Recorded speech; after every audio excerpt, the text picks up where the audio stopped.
Hello friends, ഞാനൊരു ഉള്ളി ചാലിച്ചതാണ് ഉണ്ടാക്കുന്നത്. പിന്നെ ഈ പച്ചക്കറി കാണുന്ന സമയത്ത് ഒരു എരും പുളിയൊക്കെ തട്ടണമെങ്കിൽ അപ്പോൾ ആ സമയത്തൊക്കെ ഇങ്ങനെ ഉണ്ടാക്കുന്നത്. അപ്പോൾ കുറച്ച് ചെറിയ ഉള്ളി എടുത്തിട്ടുണ്ട്, ഒരു 8 കായ്മുളക് എടുത്ത്, ഉള്ളിക്ക് അനുസരിച്ചിട്ടാണ് മുളക് എടുക്കേണ്ടത്. കുറച്ച് പുളി എടുത്ത് വെള്ളത്തിലിട്ട്, ഇത് കഞ്ഞിവെള്ളമാണ്, കഞ്ഞിവെള്ളത്തിലാണ് പുളി വെള്ളത്തിലിട്ടിട്ടുള്ളത്.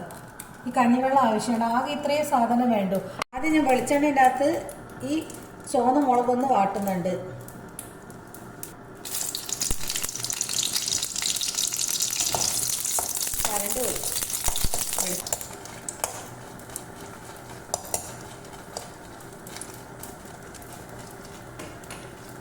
ഇങ്ങനെ മതി. ഇത് മാറ്റി വെക്കുക.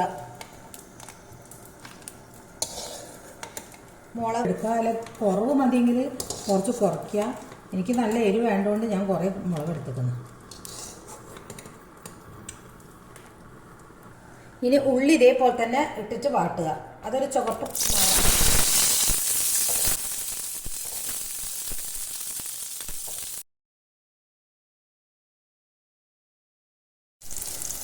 ഇത് ഇങ്ങനെ മതി. ലൈറ്റ് ബ്രൗൺ നിറായിട്ടുണ്ട്. ഇത് ഞാൻ ഫ്ലെയിം ഓഫ് ആക്കുന്നുണ്ട്.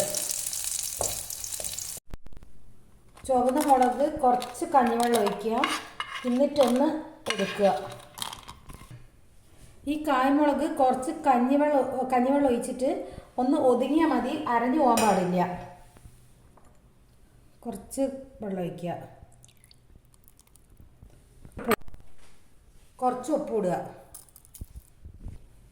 ഇതൊന്ന് ഒതുക്കട്ടെ. ഈ ചെറിയ ഉള്ളിയിലേക്ക് ഇടുക.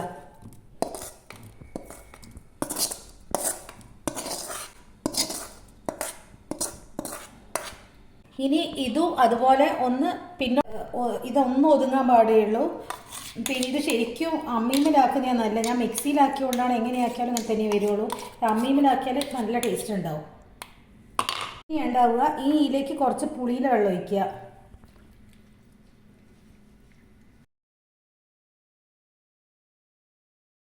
കുറച്ചും കൂടി ഉപ്പ് വേണം, കുറച്ചും കൂടി ഉപ്പ് ഇടുക. ഇത് നല്ലോണം മിക്സ് ആക്കുക. ഇനി കുറച്ച് വെളിച്ചെണ്ണ ഒഴിക്കുക.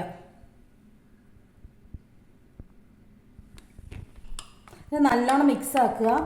നല്ല ടേസ്റ്റാണ് ഇത്. ഈ ഒരു കറി ഇത് മാത്രം മതി ചോറുന്നാണെങ്കിൽ. എരും പുളിയൊക്കെ കറക്റ്റായിട്ട്. ഇതുപോലെ എല്ലാവരും ഒന്ന് ഉണ്ടാക്കി നോക്കുക. ഇഷ്ടപ്പെട്ട് ലൈക്ക് ചെയ്യുക, കമൻറ്റ് ചെയ്യുക, ഒന്ന് സബ്സ്ക്രൈബ് ചെയ്യുക.